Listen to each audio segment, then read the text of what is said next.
राग द्वेष के विजेता, मोक्ष मार्ग के प्रतिपादक चरम तीर्थंकर श्रमण भगवान महावीर स्वामी के चरणों में कोटि कोटि वंदन करते हुए एक भवावतारी, चर्चा चक्रवर्ती, भीष्म प्रतिज्ञाधारी, अखंड बाल ब्रह्मचारी, आचार्य सम्राट पूज्य श्री जयमल जी महाराज साहब के चरणों में कोटि कोटि वंदन।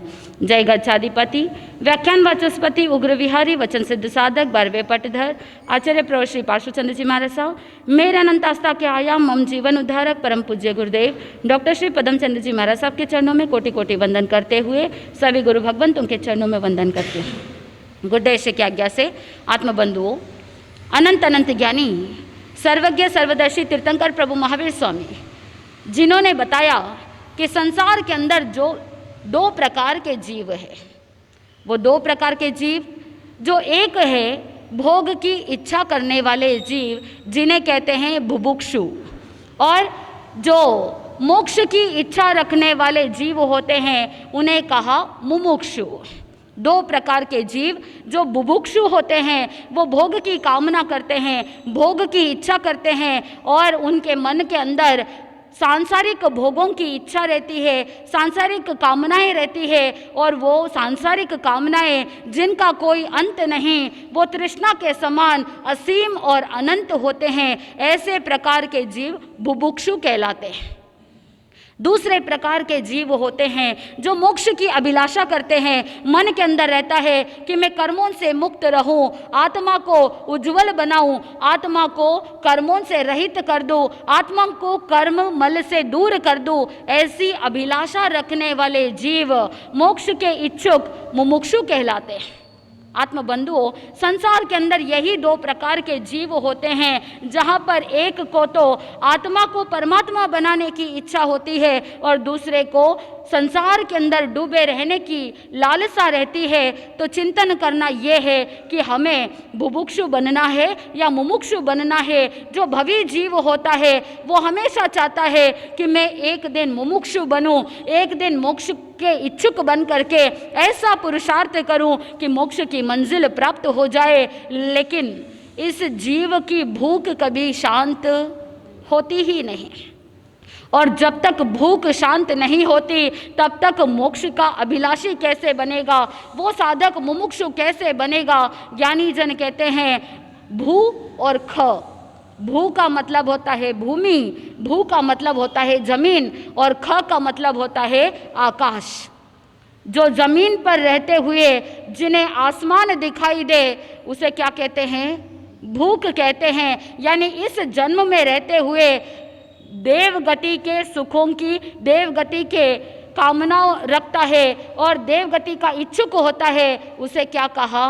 भूख कहा। यह जीव हमेशा जो साथ रहता है, जिसके पास जो वस्तु है उसकी तो वैल्यू नहीं करता है, और दूसरी कामनाओं के अंदर, वासनाओं के अंदर, भोगों को भोगने के अंदर इतना डूब जाता है कि उसे जो उसके पास प्राप्त है उसके लिए कोई उपकार की भावना नहीं रहती, उसके लिए मन के अंदर धन्यवाद की भावना भी नहीं रहती है।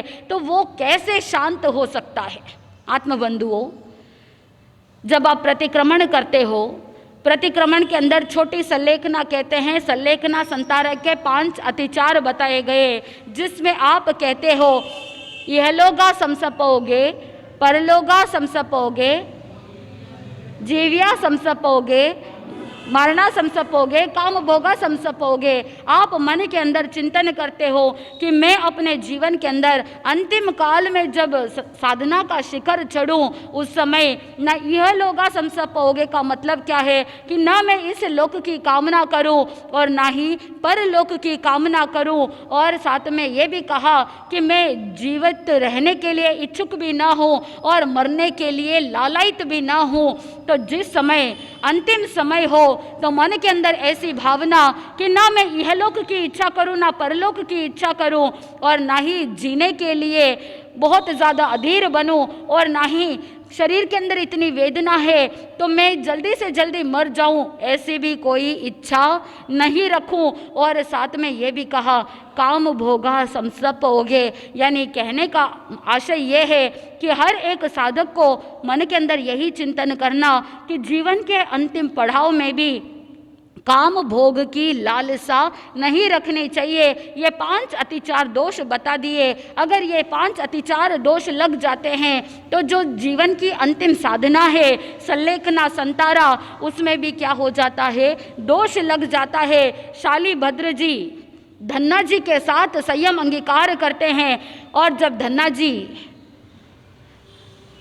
उनकी पत्नी सुभद्रा जब नहला रही थी तो उस समय पानी तो ठंडा था लेकिन आंखों के आंसू उनके पीठ पर गिरते हैं। आंखों के आंसू हमेशा क्या होते हैं, थोड़े से गर्म होते हैं। जैसे ही आंसू टपके तो उनको थोड़ा सा गर्म महसूस हुआ। पूछा धन्ना जी ने कि सुभद्रा, तुम्हारे मन में ये खिन्नता क्यों है, तुम दुखी क्यों हो, तुम्हारे आंखों में आंसू क्यों हैं? उस समय वो कहती है कि क्या कहूँ, मेरे भाई की 32 पत्नियां हैं और वो एक एक दिन एक एक पत्नी को त्याग कर रहे हैं, और जिस दिन 32 पत्नियां सबको त्याग कर देंगे उस दिन जाकर के संयम अंगीकार कर लेंगे, संसार से विमुख हो जाएंगे। ऐसे चिंतन करते हुए मुझे बड़ा दुख हो रहा है कि मेरे भाई क्या करने वाले हैं, दीक्षित होने वाले हैं, हम सबको त्याग करके जाने वाले हैं। उसी समय धन्ना जी वहाँ से उठते हैं और कहने लगते हैं कि तुम्हारा भाई तो कायर है, एक एक को क्या छोड़ता है, अगर छोड़ना है तो एक झटके में छोड़ दे। तो धन्ना जी जाते हैं शालीभद्र के वहाँ और कहते हैं, ललकारते हैं अपने साला जी को, कहने लगते हैं कि तुम क्या एक एक करके पत्नी को त्याग कर रहे हो। अगर सच्चा त्याग करना है, अगर संयम अंगीकार ही करना है तो फिर 32 दिन तक इंतजार क्यों करना, आज अभी इसी वक्त अगर तुम त्याग करते हो तो करो, मैं तो जा रहा हूं संयम अंगीकार करने के लिए। एक छोटा सा निमित्त था, सुभद्रा का एक वाक्य, और धन्ना जी के मन में आया कि मुझे भी संयम अंगीकार करना चाहिए। और धन्ना जी के साथ साथ शालीभद्र जी भी उस समय संयम अंगीकार कर लेते हैं। आत्मबंधुओं, उत्कृष्ट संयम की पालना करते हैं और धन्ना जी तो मोक्षगामी बन जाते हैं, लेकिन शालीभद्र जी, आत्मबंधुओं, ज्ञानी जन कहते हैं कि अंतिम साधना के पड़ाव के अंदर भी अगर थोड़ा सा भी भोग की या थोड़ी सी भी आसक्ति रह जाती है तो वहाँ पर थोड़ा सा दोष रह जाता है, और इतना छोटा सा दोष भी संसार परिभ्रमण को बढ़ा देता है। आत्मबंधुओं, मन के अंदर चिंतन किया कि जब आंखें खोली सल्लेखना संथारा के समय में, देखा माता जी वहाँ पर है, तो थोड़ा सा आसक्ति भाव जागृत हो गया, थोड़ा सा मन में ममत्व भाव जागृत हो गया। और कहते हैं अगर वो ममत्व भाव जागृत नहीं होता तो वहाँ पर उसी भाव में मोक्षगामी बन जाते। आत्मबंधुओं, चिंतन कीजिए कि अनादिकाल से ये जीवात्मा भोगों के अंदर रत रहा हुआ है, भोग भोगता है या भोग का स्मरण करता है, मात्र स्मृति से भी कितना ज़्यादा आत्मा को नुकसान हो जाता है। आत्मबंधुओं, बहुत मुश्किल से मनुष्य जन्म मिला, और ये मनुष्य जन्म रूपी जो धन प्राप्त हुआ है, ये जो मूल धन है, इस मूल धन की सुरक्षा करना अति आवश्यक है। उत्तराध्ययन सूत्र के अंदर वर्णन मिलता है कि एक सेठ जी के 3 वणिक पुत्र थे, और तीनों पुत्रों को एक बार पिताजी ने बुलाया और कहने लगे कि तुम तीनों को मैं 1,000 स्वर्ण मुद्राएं देता हूँ, तुम तीनों जाओ व्यापार करो। 3 वर्ष के बाद सेम महीने में सेम तिथि के दिन तुम लोग आकर के मुझसे मिलना। तीनों बेटों को 1,000 स्वर्ण मुद्राएं दे दी, यानी पूंजी दे दी धन कमाने के लिए। तीनों पुत्र वहाँ से रवाना हुए और एक नगरी के अंदर पहुँचे। तीनों अपने अपने व्यापार के लिए नगरी के अंदर तो पहुंच गए, लेकिन तीनों एक साथ नहीं रुके, तीनों अलग अलग जगह पर रुक गए और अपने अपने व्यापार के हिसाब से चलते बने। एक पुत्र जो था, पहला वाला पुत्र, उसने जो 1000 स्वर्ण मुद्राएं थी, उन 1000 स्वर्ण मुद्राओं का व्यापार किया, उससे कुछ धन अर्जित किया। और ऐसे करते समय साथ में ये भी ध्यान रखा, जो खाने पीने का खर्चा है, रहन सहन का जो खर्चा है, उसको बहुत ज़्यादा सीमित कर दिया। यानी उसने अपने जीवन में जितना खर्चा था उसको और ज़्यादा कम करते हुए सीमित कर दिया, यानी सेविंग्स हो गई। आत्मबंधुओं, धन भी कमाया और सेविंग्स भी करने के कारण से 1000 स्वर्ण मुद्राओं के 3000 स्वर्ण मुद्राएं हो गई, यानी उसका मूल धन बढ़ गया। आत्मबंधुओं, दूसरा पुत्र जो था वो भी व्यापार करता है, धंधा करता है, लेकिन व्यापार धंधा करने के साथ साथ जो धन कमाया उस धन से खाने पीने का जो खर्चा है, रहन सहन का जो व्यय है, वो सारा का सारा उसी में व्यतीत हो गया। उसने अपनी मूल राशि को सुरक्षित रख ली, यानी 1000 स्वर्ण मुद्राएं 1000 में ही सीमित रह गई। तीसरा पुत्र जो था उसने ना तो व्यापार किया, ना ही उसने धन कमाया, उल्टा जो 1000 स्वर्ण मुद्राएं थी उन सभी स्वर्ण मुद्राओं को खाने पीने, यश मस्ती मौज के अंदर ही व्यतीत कर दिया और वो नील बट्टा नील, जीरो पे आ गया। अब 3 वर्ष समाप्त हुए। पिताजी की बात याद थी कि 3 वर्ष बाद सेम महीने में सेम तिथि के दिन आकर के मिलना। तीनों पुत्र जाते हैं अपने पिताजी के पास और पिताजी ने पूछा, एक एक को जाकर के पूछा कि तुमने कितना धन कमाया। तो पहले पुत्र ने 3000 स्वर्ण मुद्राएं दे दी और वो तो अपने मूल धन को और अभिवृद्धि कर लेता है। दूसरा पुत्र जितना मूल राशि थी उतना का उतना ला करके दे देता है, यानी उसने अपने मूल धन को सुरक्षित रखा, पूंजी को गंवाया नहीं। और तीसरे पुत्र को जब पिताजी ने पूछा कि तुमने कितना धन कमाया, वो कहता है धन तो कुछ कमाया नहीं और आपको देने के लिए मेरे पास कुछ भी नहीं है। मेरे पास तो 1 पैसा भी नहीं बचा है, 1 स्वर्ण मुद्राएं भी नहीं बची है, इसीलिए मेरे पास तो कुछ भी नहीं। सेठ जी ने देखा, तीनों पुत्रों की योग्यता देखी और तीनों की योग्यता देखने के बाद पहले पुत्र जिसने मूल धन की अभिवृद्धि की थी उसे गृह स्वामी बना दिया, यानी घर का मालिक बना दिया। और जो दूसरा पुत्र था जिसने मूल राशि को बचा करके रखा उसे खजांची बनाया, उसे तिजोरी की चाबी संभाला दी। और तीसरा पुत्र जो था जिसने मूल राशि को भी गंवा दी उसे घर के अंदर नौकर तुल्य बना दिया। आत्मबंधुओं, हर एक व्यक्ति अपने कर्म के कारण से और अपनी सूझबूझ के कारण से अपने लेवल को क्रिएट कर देता है और एक बना गृह स्वामी, दूसरा बना खजांची और तीसरा बना नौकर। ठीक वैसे ही आत्मबंधुओं, मनुष्य जन्म जो है वो हमारा मूल धन है और जो साधक साधना करता है, उत्तरोत्तर आगे बढ़ता है, आसक्ति नहीं रखता है, वो अपनी आत्मा को मनुष्य जन्म से आगे बढ़ाते हुए देव गति को प्राप्त कर लेता है, सदगति को प्राप्त कर लेता है। इसका मतलब हुआ कि उसने मूल धन की अभिवृद्धि की, अपनी आत्मा को सदगति की ओर आगे बढ़ाया। और दूसरा एक जीव ऐसा होता है जो मनुष्य भव को प्राप्त तो करता है लेकिन अपनी मूल धन को, राशि को बचा करके रखता है, यानी मनुष्य भव से पुनः मनुष्य भव में ही आ जाता है, वो अपने मूल धन को सुरक्षित रख लेता है। लेकिन तीसरे प्रकार के मनुष्य ऐसे होते हैं जो अपने मनुष्य जन्म की वैल्यू नहीं करते, मनुष्य जन्म के मूल्य को नहीं समझते, काम वासनाओं के अंदर डूबे रहते, भोगों के अंदर डूबे रहते हैं, जिसके वजह से अपनी आत्मा को पतन के गर्त में ले जाते हैं और मनुष्य भव इतना मुश्किल से मिला लेकिन उसे गंवा देते हैं और नरक गति और तिर्यंच गति जैसे गतियों के अंदर, दुर्गति के अंदर यह आत्मा भटकती रहती है, संसार परिभ्रमण को बढ़ा देती है। इसका मतलब हुआ कि जो मूल धन है उस मूल धन की हानि हो गई। आत्मबंधुओं, हमको भी मनुष्य जन्म प्राप्त हुआ, अपने इस मनुष्य जन्म रूपी मूल धन को सुरक्षित रखना है, या तो सुरक्षित रखे या उसकी अभिवृद्धि करे, लेकिन पतन के गर्त में कभी भी नहीं जाना चाहिए। इसीलिए ज्ञानी जन कहते हैं अनादिकाल से ये जीवात्मा काम भोग के अंदर रहा हुआ है, अब तो इसे क्या करना होगा, ऊपर उठाना होगा, क्योंकि काम भोग को बढ़ाने में इंद्रियों के विषय ही सबसे ज़्यादा जिम्मेदार होते हैं। क्योंकि ये जो 2 इंद्रियां होती है वो काम को बढ़ा देती है और जो घ्राणेन्द्रिय, रसनेन्द्रिय और स्पर्शनेन्द्रिय है ये 3 इंद्रियां भोग को भोगती है।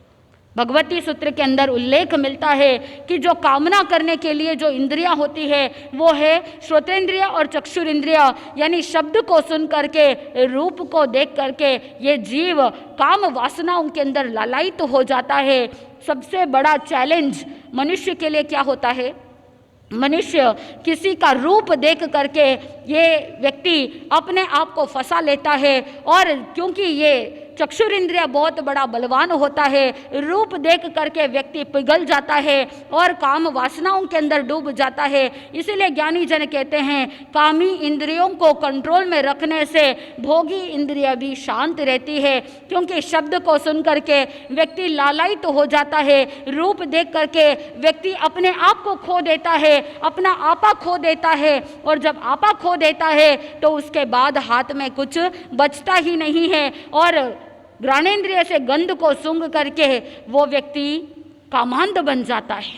ज्ञानी जन कहते हैं कि आंखों से जो अंधा व्यक्ति होता है वो सिर्फ देख नहीं पाता है, और जो बहरा होता है वो केवल सुन नहीं पाता है, लेकिन जो कामांध होता है वो चाहे दिन हो या रात हो ना वो देख सकता है और ना ही वो सुन सकता है। उसके लिए तो सारे दरवाजे बंद हो जाते हैं। यानी जो कामी इंद्रियां है वो इंद्रियां इतना ज़्यादा विषय के अंदर वो डूब जाता है व्यक्ति कि उसे सही और गलत की पहचान होती ही नहीं है। इसीलिए आगमकार कहते हैं कि काम भोग से ऊपर उठना है, और जब तक काम भोग से ऊपर नहीं उठते हैं तब तक वो संसार परिभ्रमण के अंदर फंसा हुआ रहता है। जैसे एक मक्खी होती है, वो मक्खी गुड़ की डली के ऊपर बैठती है, गीला गुड़ है तो क्या होता है, गीले गुड़ के ऊपर बैठे तो चिपक जाएगी, लेकिन थोड़ी सी मेहनत करे तो उड़ सकती है।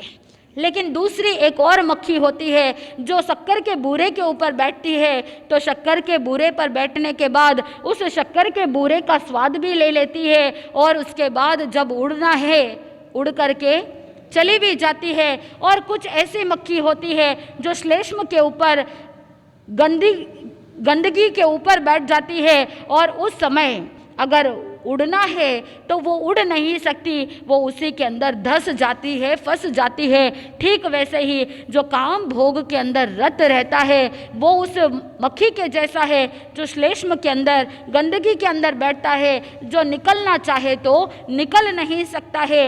वो कीचड़ के अंदर फंसे हुए व्यक्ति के समान है कि जैसे जैसे बाहर निकलने की कोशिश करता है वो उतना ही अंदर धंसता जाता है। इसीलिए आत्मबंधुओं, ज्ञानी जन ने कहा उस कीचड़ के अंदर हमको फंसना नहीं है, उस कीचड़ में उगते हुए कमल के जैसे, उस पद्म कमल के जैसे अपनी जिंदगी को बनाना है, जो अपने आप को निर्लिप्त बना करके रखता है, अपने ऊपर एक थोड़ा सा कीचड़ का भी एक ड्रॉप भी नहीं रहने देता।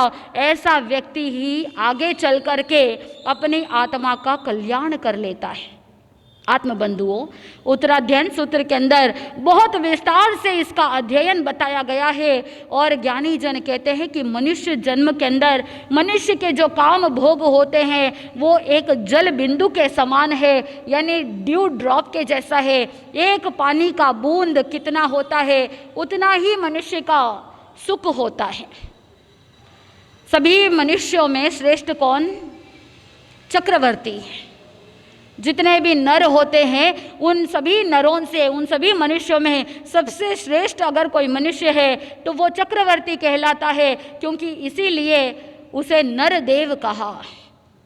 आत्मबंधुओं, चक्रवर्ती की जो रिद्धि है, चक्रवर्ती की जो संपदा है, चक्रवर्ती के पास जो काम भोग की सामग्री है वो सबसे ज़्यादा अधिक होती है। लेकिन आगमकार कहते हैं कि ऐसे बड़े चक्रवर्ती जो 6 खंड के नाथ होते हैं, जिनके पास काम भोग की विपुल मात्रा में सामग्री होती है, इतनी सारी सामग्री होने के बावजूद उनकी काम भोग का जो सुख है वो किसके समान है? सिर्फ एक जल बिंदु के समान है। तो चिंतन कीजिए, आगमकार कहते हैं कि जो देवगति के देव होते हैं उनकी सुख की तुलना समुद्र के साथ की है, कि उनकी सुख समुद्र के समान है और मनुष्यों का सुख केवल उस जल बिंदु के समान है। आत्मबंधुओं, इसीलिए आगमकार कहते हैं कि समुद्र के समान जो देव गति के अंदर सुख है उसको तो ध्यान नहीं रख रहे हैं, और जो जल बिंदु के समान इतना सा मनुष्य जन्म के अंदर सुख है, काम भोग है, उसके पीछे ही आप उसके अंदर डूबे रहते हैं और उसी को सर्वे सर्वा मान लेते हैं। तो ये कैसी मूर्खता है। प्रभु महावीर स्वामी कहते हैं कि इस मूर्खता से दूर रहो। ज्ञानी जन कहते हैं, उत्तराध्ययन सूत्र के 9वें अध्ययन के अंदर भगवान महावीर स्वामी कहते हैं, सल्लम कामा विषम कामा कामा आसी विसो वमा, यानी काम भोग जो होता है वो शल्य के समान है। शल्य का मतलब होता है कांटा। जब पैरों में नंगे पैर चल रहे हैं और चलते चलते कांटा चुभ जाए तो कितनी पीड़ा होती है। आप यही चिंतन करते हो, यही पुरुषार्थ करते हो कि जल्द से जल्द मैं उस कांटे को निकाल दूं। जब द्रव्य शल्य कांटे को आप बर्दाश्त नहीं कर सकते हो, लेकिन आत्मा को जो संसार परिभ्रमण के अंदर डुबोए रखने वाला ऐसा शल्य, ऐसा कांटा जो आत्मा को नुकसान पहुंचाने वाला है, ऐसे काम भोग रूपी शल्य को लेकर के चल रहे हैं, तो इस आत्मा को कितनी पीड़ा होती होगी। थोड़ा सा चिंतन कीजिए। भगवान ने कहा ये जो काम वासना है वो शल्य के समान है। प्रभु ने कहा सल्लम कामा विषम कामा, यानी ये काम जो है वो विष के समान है, और केवल विष ही नहीं आशी विष के समान है। ज्ञानी जन 2 शब्द बताते हैं, विष और विषय। विष और विषय शब्द में कितना अंतर है? सिर्फ एक अक्षर का अंतर है। शब्दों के अंदर ज़्यादा अंतर नहीं, अक्षरों के अंदर ज़्यादा अंतर नहीं, लेकिन भावों के अंदर बहुत ज़्यादा अंतर है। अगर कोई व्यक्ति विष की बोतल को बाजू में रख लेवे या उसे देखते रहे तो क्या शरीर में विष चढ़ेगा? नहीं चढ़ेगा। लेकिन अगर कोई विष की बोतल को पूरा गटक जाए तो वो मर जाएगा।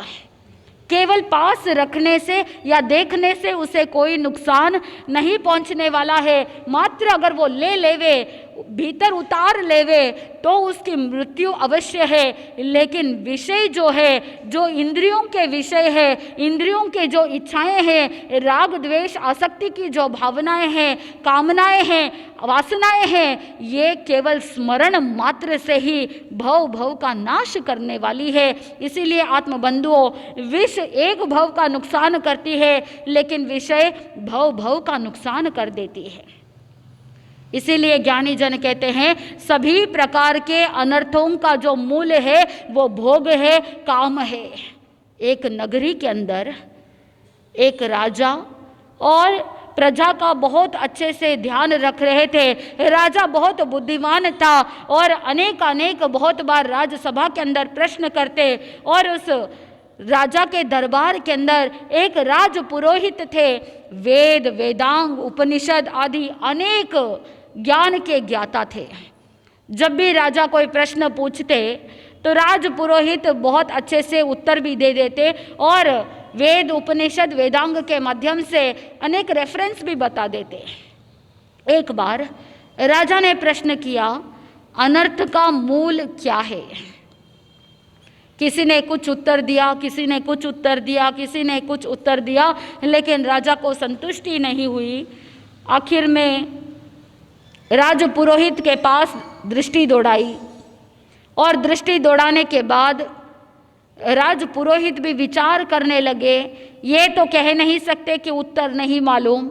राज पुरोहित ने कहा कि राजन, मुझे थोड़ा सा समय दे दीजिए, थोड़ा समय दे दीजिए, मैं इस प्रश्न का उत्तर निकाल लूँगा, मुझे 1 सप्ताह का टाइम दे दीजिए।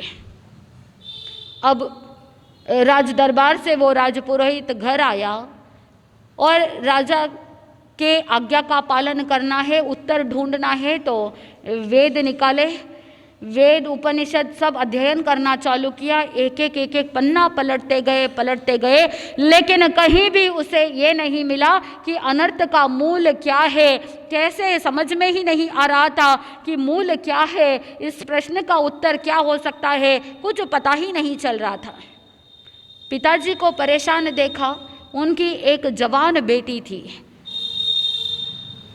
एक दिन व्यतीत हुआ, अध्ययन कर रहे हैं, सारे पन्ने पलट रहे हैं, उत्तर नहीं मिला।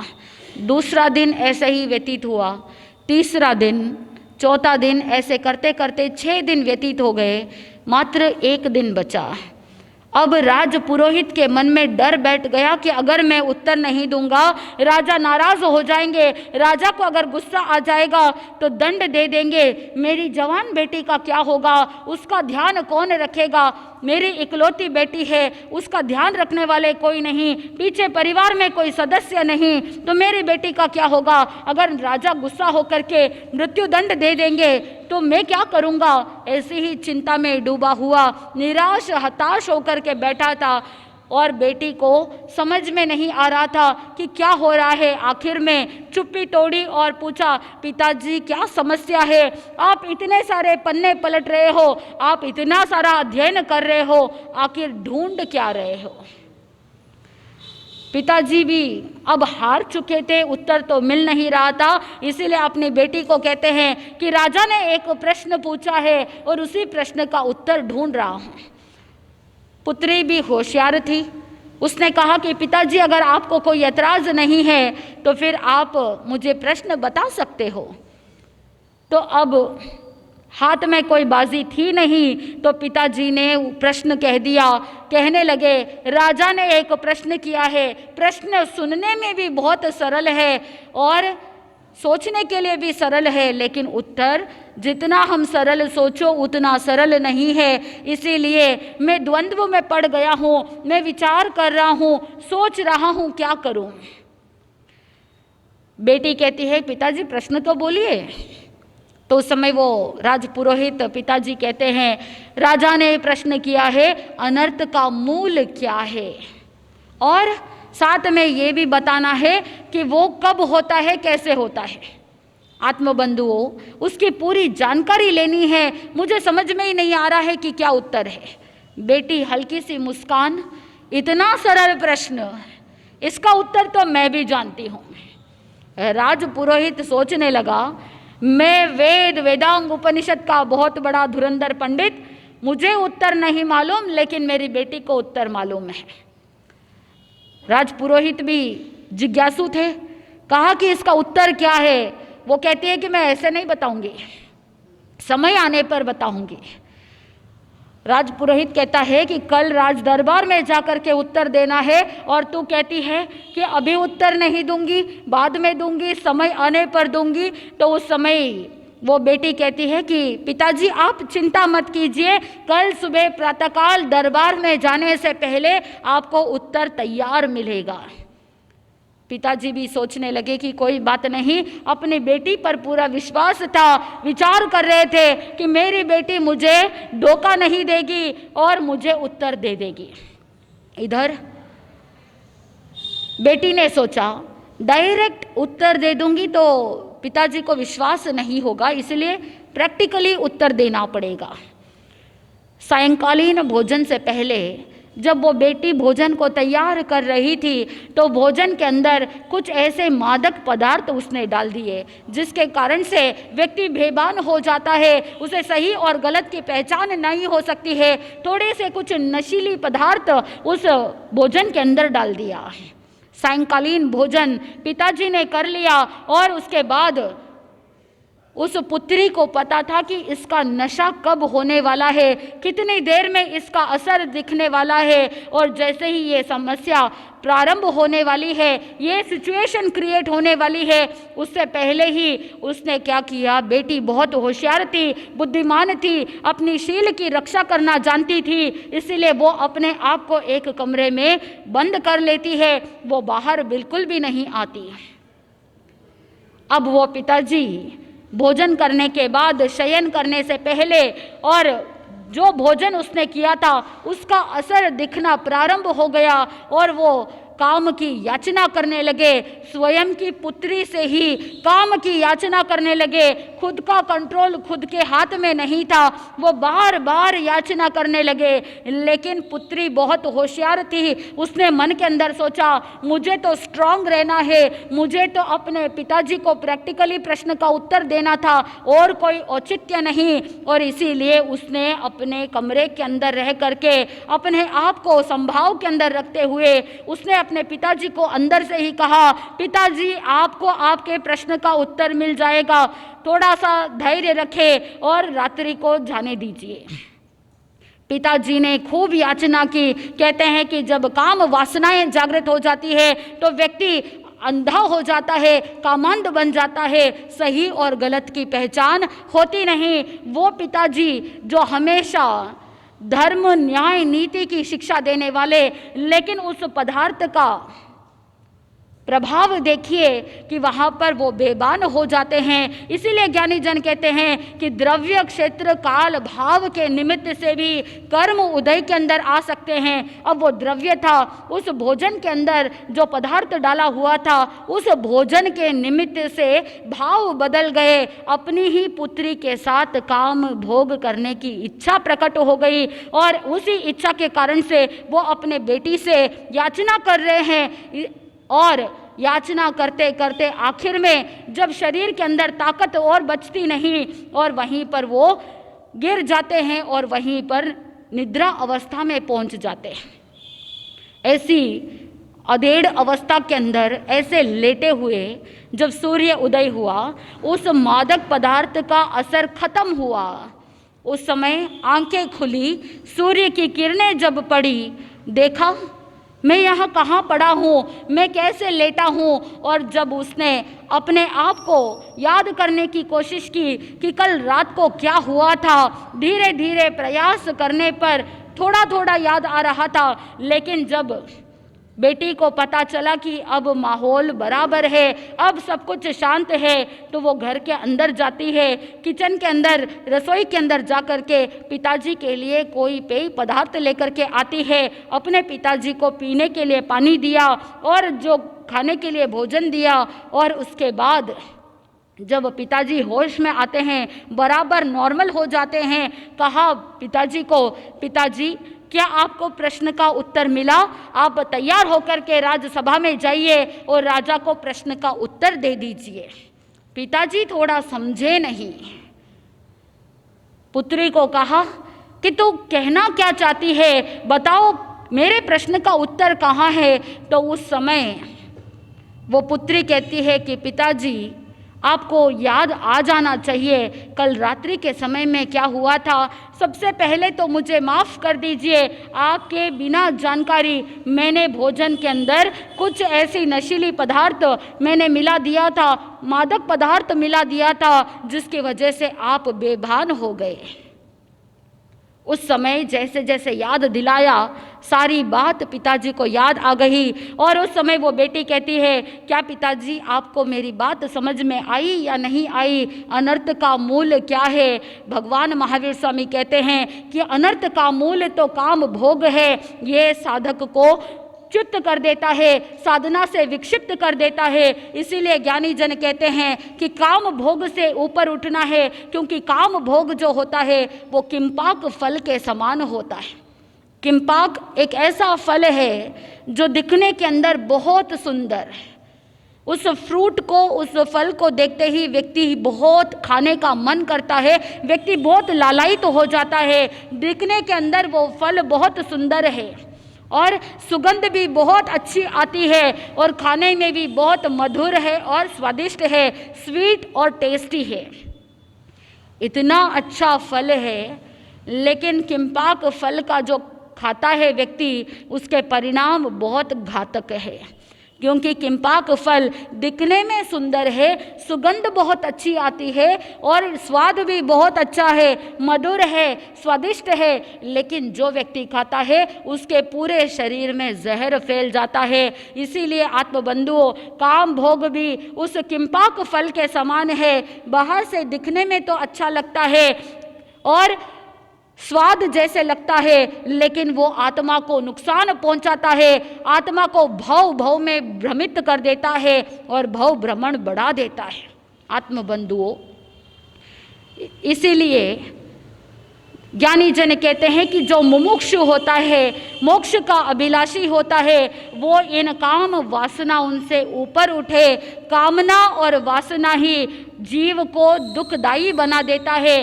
संसार के अंदर ऐसी कोई ताकत नहीं जो किसी को सुखी कर सके या किसी को दुखी कर सके। व्यक्ति स्वयं अपने ही कामनाओं के कारण से दुखी होता है और अपने ही त्याग भाव से सुखी होता है। 10वें कालिक सूत्र के दूसरे अध्ययन के अंदर कहा, कहन्नु कुज्जा सामान्यम जो कामेना निवारये पये पये विषयंतो संकल्प स वसम गहो। ज्ञानी जन कहते हैं कि जब तक कामना और वासनाओं का त्याग नहीं करता, यह जीव हर भाव में दुख को पाता है। भगवान महावीर स्वामी काम वासनाओं से ऊपर उठे हुए थे। 18 प्रकार के पाप में से चौथे प्रकार का पाप है मैथुन। 4 प्रकार की संज्ञा में से तीसरे प्रकार की संज्ञा है मैथुन संज्ञा। प्रभु महावीर स्वामी सभी प्रकार के संज्ञाओं से ऊपर उठे हुए, सभी प्रकार के पापों का त्याग करने वाले ऐसे उत्कृष्ट साधक, ऐसे मुमुक्षु, ऐसे मोक्ष को प्राप्त करने वाले तिन्नाणम तारियाणम स्वरूप प्रभु महावीर स्वामी चंपा नगरी के अंदर तीसरा चतुर्मास पूर्ण करते हैं और तीसरा चतुर्मास पूर्ण करने के बाद चंपा नगरी से विहार करते हैं और इस तीसरे चतुर्मास में 2 द्विमास खमन करते हैं। एक पारना चंपा नगरी के अंदर चतुर्मास काल में हो जाता है और दूसरा पारना चंपा नगरी के बाहर। आत्मबंधुओं, भगवान महावीर स्वामी चंपा नगरी से विहार करते हुए कालाई सन्निवेश पहुंच जाते हैं।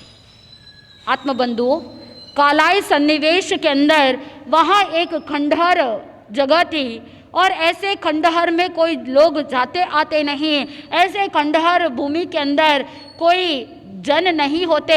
निर्जन देख करके भगवान महावीर स्वामी ने सोचा कि यह साधना के लिए, ध्यान के लिए एकांत स्थल अनुकूल है। इसलिए उस कालाई सन्निवेश में, उस खंडहर के अंदर एक जगह खड़े होकर के भगवान महावीर स्वामी ध्यानस्थ हो गए और उनके पीछे पीछे कौन चल रहा था? गोशालक चल रहा था। अब भगवान महावीर स्वामी तो उस खंडहर में ध्यान करने के लिए खड़े हो गए तो गोशालक उसी खंडहर के अंदर एक कोने में छुप करके बैठ गया। आत्मबंधुओं, उसी गांव के मुखिया का बेटा सिंह और दासी विद्युन्मती, सिंह और विद्युन्मती दोनों वहाँ पर खंडहर के अंदर आए और अपनी काम वासना की पूर्ति के लिए जगह ढूंढ रहे थे, एकांत जगह ढूंढ रहे थे। और मैंने जो पहले कहानी बताई थी, अनर्थ का मूल काम भोग है और पाप होता है हमेशा एकांत के अंदर। जब कोई नहीं होता है उस समय उस एकांत के अंदर व्यक्ति पाप कर लेता है, गलतियां कर लेता है। इसीलिए अगर गलतियों से ऊपर उठना है तो हमेशा क्या करो, आप हमेशा जब लोग आपके आसपास हो तो आप कैसा परफॉर्मेंस देते हो? आप अच्छे से अच्छा परफॉर्मेंस देते हो ताकि आपका इम्प्रेशन अच्छा बना रहे, आपका व्यक्तित्व अच्छा दिखे। इसीलिए आपका परफॉर्मेंस 100% रहता है। तो मन के अंदर यही चिंतन करना, जब भी कभी काम वासना की भावना जागृत हो जाए, जब भी कभी काम भोग इस जीव को सताने लगे तो कहाँ रहना चाहिए? धर्म स्थान में रहना चाहिए, घर परिवार के सदस्यों के बीच में रहना चाहिए। और जब लोगों के बीच में रहोगे तो उस समय आपका परफॉर्मेंस पॉजिटिव रहेगा, अच्छा रहेगा, 100% रहेगा। आप गलती की कहीं पर भी कोई गुंजाइश रहेगी नहीं। इसीलिए एकांत स्थल को त्याग कर लेते हैं तो वहाँ पर नेगेटिविटी से भी मुक्त हो सकते हैं। लेकिन प्रभु महावीर स्वामी तो 100% से भी ज़्यादा पॉजिटिव, उनके लिए तो ऐसी उत्कृष्ट साधना, उनका मनोबल इतना मजबूत कि वहाँ पर वो कंचन और कामिनी के त्यागी, उनकी साधना तो एकांत में करने के लिए सबसे बेस्ट होता था। ऐसे उत्कृष्ट प्रतिमा को धारण करके ध्यान साधना के अंदर तल्लीन थे। लेकिन उनके विपरीत दशा में रहने वाला गोशालक, जिसकी प्रकृति चंचल थी, वचन से भी वाचाल था और उसका उद्दंडता का स्वभाव था, और वहाँ पर वो विकारों के अंदर डूबने वाला, वासनाओं के अंदर, कामनाओं के अंदर, क्योंकि कहते हैं कि जिस व्यक्ति की कामनाएं पूर्ति नहीं होती, जिसकी इच्छाएं अधूरी होती है और जो उसको दबा करके रखता है, तो कभी ना कभी वो उत्तेजित होकर के उससे कई गुना ज़्यादा वेग के अंदर वो बाहर आता है। इसीलिए आत्मबंधुओं, ज्ञानी जन कहते हैं कि अपनी कामनाओं को, अपनी इच्छाओं को पॉजिटिव में बदलने का प्रयास करो, क्योंकि विज्ञान कहता है संसार के अंदर जो भी पदार्थ होते हैं, जो भी वस्तु होते हैं, वो सारी चीज़ें एनर्जी है, ये भी एक ऊर्जा है, और इसी ऊर्जा को पॉजिटिव में कन्वर्ट कर देते हैं तो हमारे मस्तिष्क की खुराक बन जाती है। और आज विज्ञान सिद्ध कर चुका है कि ये जो मूल शक्ति है वो साधक के लिए और ज़्यादा प्रभावशाली हो सकता है। जो ब्रह्मचर्य का पालन करते हैं, जो मैथुन का त्याग करते हैं, उनकी ऊर्जा इतनी अधिक होती है क्योंकि वो अपनी मूल शक्ति को ऊर्ध्वगमन की ओर ले जाते हैं, इसीलिए उनके मस्तिष्क की खुराक बन जाती है। आप बहुत बार देखते हो कि जो ब्रह्मचारी होते हैं और जो महापुरुष होते हैं, जो ब्रह्मचर्य का पालन करते हैं, उत्कृष्ट साधना करने वाले होते हैं, उनकी मेमोरी बहुत तेज होती है, उनके चेहरे का तेज बहुत अधिक होता है, उनका ओज भी बहुत अधिक होता है, क्योंकि वो ब्रह्मचर्य का प्रभाव है। नंदी सूत्र के अंदर भी उल्लेख मिलता है कि जो शक्रेंद्र महाराज होते हैं वो देवों के भी देव होते हैं, वो इंद्र होते हैं जो शासन करते हैं, लेकिन इंद्र के समान जो सामानिक देव होते हैं, जिनका बल इंद्र के समान, जिनका रहन सहन इंद्र के समान, ताकत इंद्र के समान, सब कुछ इंद्र के समान होता है, तो ऐसे सामानिक देवों को कंट्रोल कैसे करना। उस समय कहा जाता है कि इंद्र जो होते हैं वो अपने सिंहासन पर बैठे उससे पहले सिंहासन के नीचे खड़े होकर के एक शब्द बोलते हैं, नमो बम्बयारिस, यानी जितने भी लोक के अंदर ब्रह्मचारी होते हैं उन सबको मेरा नमन। और जैसे ही वो नमन करते हैं उनके अंदर ऐसी पॉजिटिविटी आती है, ऐसी ऊर्जा आती है कि वो बाकी सभी देवों को क्या कर सकते हैं, शासन कर सकते हैं, उनके ऊपर कंट्रोल कर सकते हैं। ऐसी ऊर्जा प्राप्त होती है ब्रह्मचारी को वंदन करने से, नमन करने से। और अगर स्वयं साधक ब्रह्मचर्य का पालन करे तो कितनी उत्कृष्टता की ओर आगे बढ़ सकते हैं। भगवान महावीर स्वामी ऐसे ही उत्कृष्ट साधक, लेकिन गोशालक उनके विपरीत।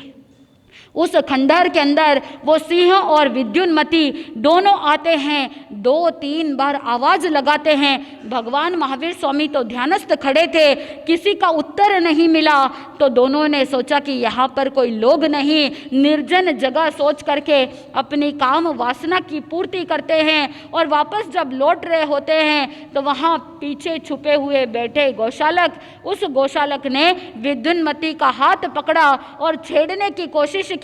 तो जैसे ही इस दृश्य को सिंह ने देखा तो गोशालक की खूब पिटाई की। आत्मबंधुओं, ज्ञानी जन कहते हैं कि अगर प्रकृति से चपल हो और व्यवहार अशुद्ध हो तो हर जगह पर पिटाई होती है, जग हंसाई होती है। गोशालक की वहाँ पर पिटाई हुई और प्रातःकाल जब भगवान महावीर स्वामी की साधना पूर्ण हुई, उस कालाई सन्निवेश से विहार करते हैं और वहाँ से विहार करके पत्तकालई पहुँच जाते हैं। कालाई सन्निवेश से पत्तकालई और पत्तकालई के अंदर भी वहाँ जाकर के भगवान महावीर स्वामी उस गांव के बाहर उद्यान के अंदर ध्यानस्थ खड़े हो जाते हैं। और वहाँ पर जो गांव का अधिपति था, उस गांव के अधिपति का पुत्र, उस पुत्र का नाम स्कंद नाम था। और उस गांव के अधिपति का पुत्र उसकी दासी दंतिला के साथ आकर के यहाँ एकांत भूमि के अंदर, जहाँ भगवान महावीर स्वामी ध्यानस्थ खड़े थे, वही वापस सिचुएशन बनी कि भगवान तो अपनी ध्यान साधना में तल्लीन थे, वो स्कंद और दंतिला वहाँ पर आते हैं रात्रि के समय में, वो भी आवाज़ लगाते हैं, किसी ने कोई जवाब नहीं दिया। और ऐसे में एकांत समझ करके वो भी अपनी काम वासना की पूर्ति करके वहाँ से रवाना होते हैं। तो वहाँ गोशालक उस दंतिला के साथ भी दुर्व्यवहार करता है, दुराचार सेवन करने की कोशिश करता है, छेड़खानी करता है, और उसके दुर्व्यवहार के कारण से वहाँ पर गोशालक की पुनः क्या होती है, पिटाई होती है। और जहाँ जहाँ व्यक्ति कुशील सेवन करता है हर जगह पर वो पीटा जाता है। आत्मबंधुओं, उत्तराध्ययन सूत्र के पहले अध्ययन के अंदर भी आता है कि जैसे एक सड़े कान की कुतिया होती है तो वो जहाँ कहीं भी जाती है तो उसे तिरस्कार किया जाता है, उसे दुत्कार करके उसे बाहर निकाला जाता है, डंडे से पीटा जाता है और उसे निकाल दिया जाता है। ठीक वैसे ही जो अविनीत शिष्य होता है और जो काम वासनाओं के अंदर डूबा हुआ व्यक्ति होता है उसे भी हर जगह से निकाला जाता है, हर जगह से उसका तिरस्कार होता है, हर जगह से उसे पिटाई होती है। गोशालक की एक बार नहीं 2 बार पिटाई हो गई। आत्मबंधुओं, भगवान महावीर स्वामी पत्तकालय से विहार करके कुमारक सन्निवेश पहुंच जाते हैं और कुमारक सन्निवेश के अंदर उद्यान के अंदर भगवान महावीर स्वामी वहाँ ध्यानस्थ खड़े हो जाते हैं। आत्मबंधुओं, वहाँ पर भगवान महावीर स्वामी तो ध्यानस्थ है, लेकिन यहाँ एक और ऐसी घटना घटने वाली है कि जो गोशालक के लिए शायद कष्टदायी हो सकता है। और वहाँ भगवान महावीर स्वामी के साथ कौन सी घटना घटने वाली है? ऐसी घटना जहाँ पर कुमारक सन्निवेश के अंदर भगवान महावीर स्वामी तो ध्यानस्थ खड़े हैं और उस उद्यान के बाहर वहाँ उद्यान में भगवान महावीर स्वामी ध्यान कर रहे हैं, लेकिन गोशालक चुप रहने वाला नहीं। भगवान महावीर स्वामी को कहता है कि भगवान, गोचरी का समय हो गया है, चलिए गोचरी चलते हैं, आहार लाने का, भिक्षा का समय हो गया है। भगवान महावीर स्वामी कहते हैं कि आज मेरे तो उपवास है। आत्मबंधुओं, उस कुमारक सन्निवेश के अंदर एक कुंभकार था। उस कुंभकार की शाला के अंदर भगवान पार्श्वनाथ के संतानीय मुनिचंद्र आचार्य थे और वो मुनिचंद्र आचार्य उनके सारे शिष्य समुदाय के साथ जो कुंभकार था उस कुंभकार की शाला में रुके हुए थे। एक तरफ उद्यान के अंदर भगवान महावीर स्वामी और दूसरी तरफ उस कुंभकार की शाला के अंदर भगवान पार्श्वनाथ के शिष्य यानी मुनि चंद्राचार्य अपने शिष्यों के साथ, और मुनि चंद्राचार्य का शिष्य वर्धन उसको पाठ सौंप करके पाठानुपाठ स्थापित करते हुए मुनि चंद्राचार्य जिन कल्पी मुनि बन गए, जिन कल्प की आराधना करने लग गए। इधर जब गोशालक को भगवान महावीर स्वामी ने कहा कि मेरे आज उपवास है, तो गोशालक अकेला गांव के अंदर चला गया गोचरी लेने के लिए, भिक्षा लेने के लिए। आत्मबंधुओं, नगर के अंदर घर घर जाते जाते भिक्षा के लिए जब जा रहा था, उसने मार्ग के अंदर देखा कि अनेक वस्त्र पात्र को धारण किए हुए कुछ साधु उसे दिखाई देते हैं और उनको देख करके उसके मन में जिज्ञासा होती है कि ये कौन से साधु है। मेरे जो धर्माचार्य है, मेरे जो धर्म गुरु है, वो तो निर्वस्त्र रहते हैं, उनके पास तो कोई पात्र भी नहीं, न वस्त्र है न पात्र है, और एकाकी विचरण करते हैं। ये इतने सारे साधु वस्त्र पात्र लेकर के कौन है, कहाँ से आए, ये सारी मन के अंदर जिज्ञासा हो गई। तो गोशालक उनको रोक करके कह देता है कि आप कौन है। उस समय वो साधु कहते हैं कि हम निर्ग्रंथ हैं और भगवान पार्श्वनाथ के शिष्य समुदाय से हैं। उस समय वो कहता है गोशालक कि आप किस प्रकार के साधु हैं, इतने वस्त्र और इतने पात्र को धारण करने वाले, ऐसे तो साधु होते नहीं, तुम लोग ढोंगी हो, आजीविका चलाने के लिए तुम लोगों ने इस तरह से निर्ग्रंथ होने का ढोंग कर रहे हो। सच्चे साधु तो मेरे धर्म गुरु है, मेरे धर्माचार्य है, जो एक भी वस्त्र धारण नहीं करते और एक भी पात्र को ग्रहण नहीं करते। ऐसे निर्वस्त्र और अपरिग्रही और आरंभ का त्याग करने वाले ऐसे मेरे जो धर्म गुरु है वो ही साधु है, वो ही सर्वश्रेष्ठ है। उन साधुओं को ललकारता है, उन साधुओं का अपमान करता है। और उस समय वो जो साधु थे भगवान पार्श्वनाथ के अनुयायी, वो कहने लगते हैं तुम्हारी तरह ही तुम्हारे भी जो गुरु है वो स्वयं ग्रहित लिंगी हो सकते हैं, तुम्हारे ही तरह वो चपल हो सकते हैं, वाचाल हो सकते हैं। उन्होंने भी भगवान महावीर स्वामी की क्या कर दी, आशातना कर दी, निंदा कर दी। उनको पता नहीं था कि वो किसके बारे में बात कर रहा है।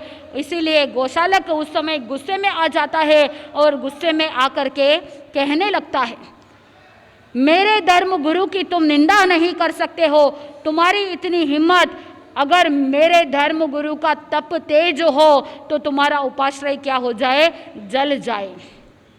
एक बार नहीं, दो बार नहीं, अनेकों बार उसने कहा कि तुमने मेरे धर्म गुरु की निंदा की है, मेरे धर्म गुरु का तप तेज अगर प्रबल है तो तुम्हारा उपाश्रय जल करके राख हो जाए। लेकिन अनेकों बार बोलने के बाद भी वो उपाश्रय जला नहीं, कुछ भी हुआ नहीं। उस समय वो हताश हो गया, गोशालक को समझ में नहीं आया। और उस समय वो साधु कहते हैं कि तुम चाहे कितना ही श्राप देने की कोशिश करो, तुम्हारी ये बातें, तुम्हारी इन बातों से, तुम्हारे इन श्राप से हमारा कुछ भी बिगड़ने वाला नहीं है, ऐसा कुछ होने वाला नहीं है। अब वो गोशालक निराश होकर के भगवान महावीर स्वामी के पास जाता है। अब भगवान महावीर स्वामी के पास जाकर के वो कहने लगता है कि बार बार आपके शिष्य यानी मैं, आप मेरे गुरु हैं, मैं आपका शिष्य हूँ, और आपके शिष्य की अगर कोई पिटाई करे, आपके शिष्य को कोई इस तरह से उलझलूल बोले, आप बस देखते रहते हो, आप मेरी रक्षा क्यों नहीं करते। और वो गोशालक अनेक प्रकार का उपालंब देता है, भगवान से कंप्लेंट करता है। और उन साधुओं के साथ जो घटना घटती है, भगवान महावीर स्वामी तो सब कुछ जानते हैं, लेकिन गोशालक आकर के किस तरह से भगवान महावीर स्वामी के पास अपनी जिज्ञासा रखता है।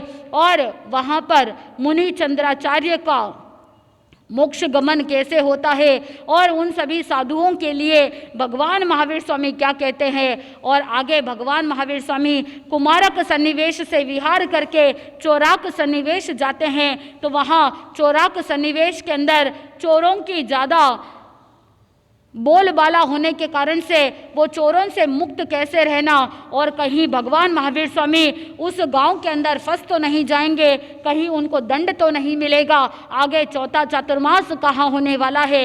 ये सारा का सारा प्रसंग जैसे जैसे हम सुनेंगे हमारे भीतर से भी श्रद्धा जागृत होगी और काम भोग से ऊपर उठने के लिए प्रेरणा प्राप्त होगी। आत्मबंधुओं, मन के अंदर यही चिंतन करना है कि कामनाएं और वासनाएं आत्मा को डुबोती है, तो एक कदम आगे बढ़ना है, काम भोग से ऊपर उठना है, कामनाओं और वासनाओं से ऊपर उठ करके अपनी आत्मा को परम सुख की ओर ले जाना है। और जो साधक काम वासनाओं का त्याग करता है, काम भोग से ऊपर उठ करके ब्रह्मचर्य की साधना करता है, ब्रह्मचर्य की आराधना करता है, वो साधक उत्तरोत्तर आगे बढ़ते हुए एक दिन परम सुख को प्राप्त करते हुए, मोक्ष गति को प्राप्त करते हुए चिरकाल सुख की ओर आगे बढ़ेगा, आनंद की प्राप्ति होगी। इन्हीं मंगल भावनाओं के साथ आनंद ही आनंद। बोले श्री जैन धर्म की